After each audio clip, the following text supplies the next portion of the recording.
తెలంగాణ రాష్ట్ర ముఖ్యమంత్రి రేవంత్ రెడ్డి ప్రభుత్వం ప్రవేశపెట్టిన 6 గ్యారంటీ పథకాల భాగంగా ప్రజాపాలన దరఖాస్తులను తీసుకోవడం జరుగుతుందని, అలాగే ఈ ప్రజాపాలన కార్యక్రమం నిరంతర చర్యగా చేయాలని ముఖ్యమంత్రి రేవంత్ రెడ్డి ఆదేశించారని, ఈ ప్రజాపాలన దరఖాస్తుల్లో ఏమైనా తప్పులు ఒప్పులు ఉంటే సవరణలు చేసుకోవాలని, అదేవిధంగా కొత్తగా దరఖాస్తులు చేసుకోవచ్చని, ఈ దరఖాస్తులను ఎంపీడీఓ కార్యాలయంలో మరియు నర్సంపేట పట్టణ మున్సిపాలిటీ కార్యాలయంలో దరఖాస్తులు తీసుకోబడుతున్నాయని నర్సంపేట నియోజకవర్గ ప్రజలందరూ ఈ అవకాశాన్ని ఉపయోగించుకోవాలని శాసనసభ్యులు దొంతి మాధవరెడ్డి ఆదేశాల మేరకు తెలియజేయడం జరుగుతుందని నర్సంపేట నియోజకవర్గ కాంగ్రెస్ పార్టీ కన్వీనర్ రవీందర్రావు మీడియాకు తెలిపారు. స్వాగతించి విశ్వసించి ఓట్లేసి గెలిపించడం, కాంగ్రెస్ ప్రభుత్వం ప్రజాప్రభుత్వం ఏర్పడడం జరిగింది.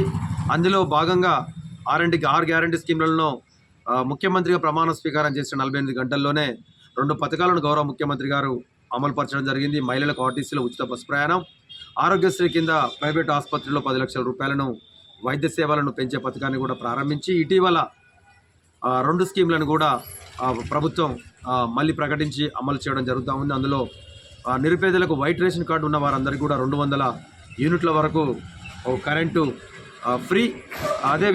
అదేవిధంగా గ్యాస్ పథకానికి కూడా 500 రూపాయలకే గ్యాస్ మొద్దు ఇచ్చే పథకాన్ని కూడా ప్రారంభించడం జరిగింది.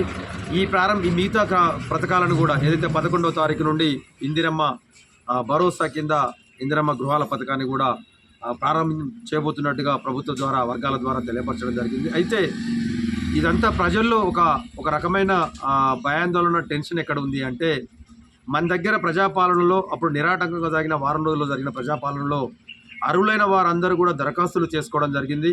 కొందరు సుదూర ప్రాంతాల్లో ఉండి దరఖాస్తు చేసుకోలేకపోయినాం, ఆ 7వ తారీఖు దరఖాస్తు గడువు తీరిన తర్వాత కూడా అయ్యో మేము చేసుకోలేకపోయినా మాకు అవకాశం కల్పించండి అని చెప్పి కూడా అప్పుడు కొందరు అడగడం జరిగింది. రెండోది, పూర్తిగా అవగాహన లేక కూడా దరఖాస్తు ఫారంలో ఏదైతే గ్యారంటీ స్కీమ్లకు సంబంధించిన మరిన్ని అప్డేట్స్ కోసం మా ఛానల్ని సబ్స్క్రైబ్ చేయండి.